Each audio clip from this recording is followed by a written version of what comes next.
నమ్మక ద్రోహం చేసిన వాడిని ఎప్పటిని లెక్క చేయను. ఇప్పుడు నేను ఎంత ప్రేమిస్తానో ఎంత ఇల్వలు ఇస్తానో అవి తీసుకున్నప్పుడు మీరు నాకు తిరిగి అట్లానే ఇయ్యాలి. కాదు కూడదని నా దగ్గర నాటకాలు దిగితే నేను తోకలు అట్లానే కట్ చేస్తా.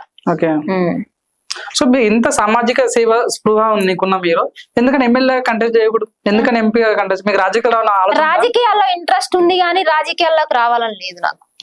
నా పని నేను చేసుకోవాలి, పబ్లిక్ సర్వీస్ చేయాలని అంతే. రీసెంట్ చూసాం మీలాగా ఇన్ఫ్లుయెన్సర్ అయినట్టు బర్లక కూడా రాజకీయాలకు వచ్చింది, తన గురించి ఏం చెప్పదలుచుకున్నారు? వద్దు, అలాంటి వాళ్ళ గురించి నేను మాట్లాడాను, నా నోరేసి ఏదైతుంది. ఎందుకు బర్ల కంటే మీకు ఇష్టం లేదా? ఇష్టం లేదని కాదు, నాకు అట్లాంటి వాళ్ళు నచ్చరు. ఫస్ట్ ఆఫ్ ఆల్ స్వార్థపరులు నచ్చరు నాకు. నీకు నేనేం చెప్తా, పబ్లిక్ నుంచి నీకు ఒక 100 రూపాయలు వచ్చినాయి అనుకో, 100 రూపాయలు 50 రూపాయలు పబ్లిక్ పెట్టు, 50 రూపాయలు దింగి తిను దేశాలు పట్టు, ఎవడు అడుగుతాడు నిన్ను?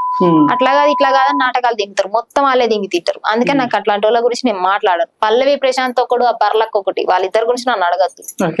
నాకు సాయి పల్లవి అంటే చాలా ఇష్టం, ఎందుకంటే తను మేకప్ వేసుకోదు.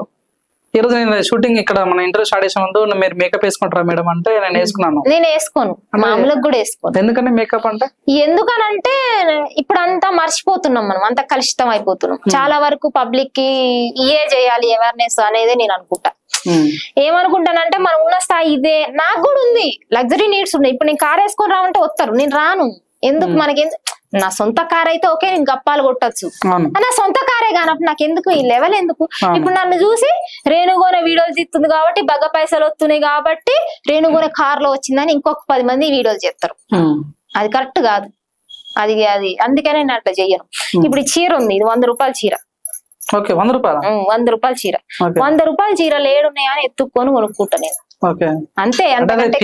అనుకోవచ్చా లేకుంటే పిసినార్తనం కాదు, మన బతికేంది, మన లైఫ్ ఏంది అంతవరకే. ఇప్పుడు నాకు 10,000 రూపాయల చీర కొనిపెట్టేటోళ్ళు ఉన్నారు, నీడ్స్ ఉంటాయి, కానీ నాకెందుకు?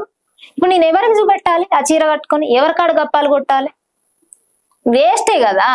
ఇప్పుడు ఇవన్నీ చేస్తాం, లగ్జరీ కార్ లో తిరుగుతా. ఇప్పుడు నేను అనుకున్నట్టుగా నేను ఇక్కడ కార్లో వస్తా, ఓ 10,000 రూపాయల చీర కట్టుకొని వస్తా. అదే ఇంటర్వ్యూగా జరిగేది, అదే కదా.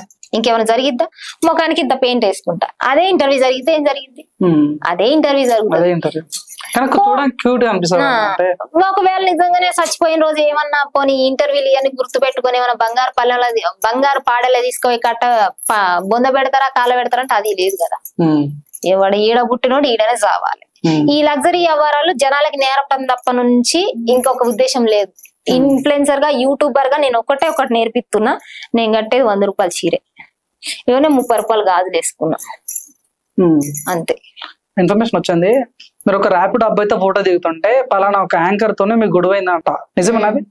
గొడవ ఏం కాలేదు, యాంకర్ తట్టుకోలేకపోయింది. ఆమె ఒక సీరియల్ లో చెప్తుంది, నువ్వు బూతులు మాట్లాడితే నేను నీతో ఇట్లా ఫోటోలు దిగుతారా అంటే, ఇప్పుడు నేను జనాలకి ఏమి ఇస్తానో వాళ్ళకి తెలుసు, నువ్వెవరు చెప్పడానికి? నేను ఏదైనా మంచి చెప్తేనే నన్ను మంచిగా తీసుకుంటారు. మంచి అని చెప్పొచ్చు, చెడు అని చెప్పొచ్చు, ఆప్షన్ ఉంది కదా. ఆప్షన్ లేకుండా నోరు కట్టేసిర్రా, నోట్లో నాలుక బీకేసిర్రా, వాళ్ళకి తెలుసుగా నేను మంచిదాన్న చెడుదాన్న. నువ్వెవరు చెప్పడానికి? ఆమె తట్టుకోలేక కొంచెం మాట్లాడింది, నేను తట్టుకోలేకపోయినా సరే దెంగేసాను, పడేసిన. ఇంటర్వ్యూ చేసినా మస్తు వైరల్ అవుతుంది. Like, share, subscribe LGTV. Please subscribe to LGTV. Guys, please do subscribe LGTV. Have a good day. Thank you. Please like, share, subscribe LGTV. దీన్ని మీరందరూ కూడా లైక్ చేయండి, సబ్స్క్రైబ్ చేసుకోండి. ఆ పక్కన ఏదో గంట ఏదో పెడతారు, అది కూడా వీలైతే కొట్టండి. Guys, please do subscribe LGTV. Have a good day. Thank you.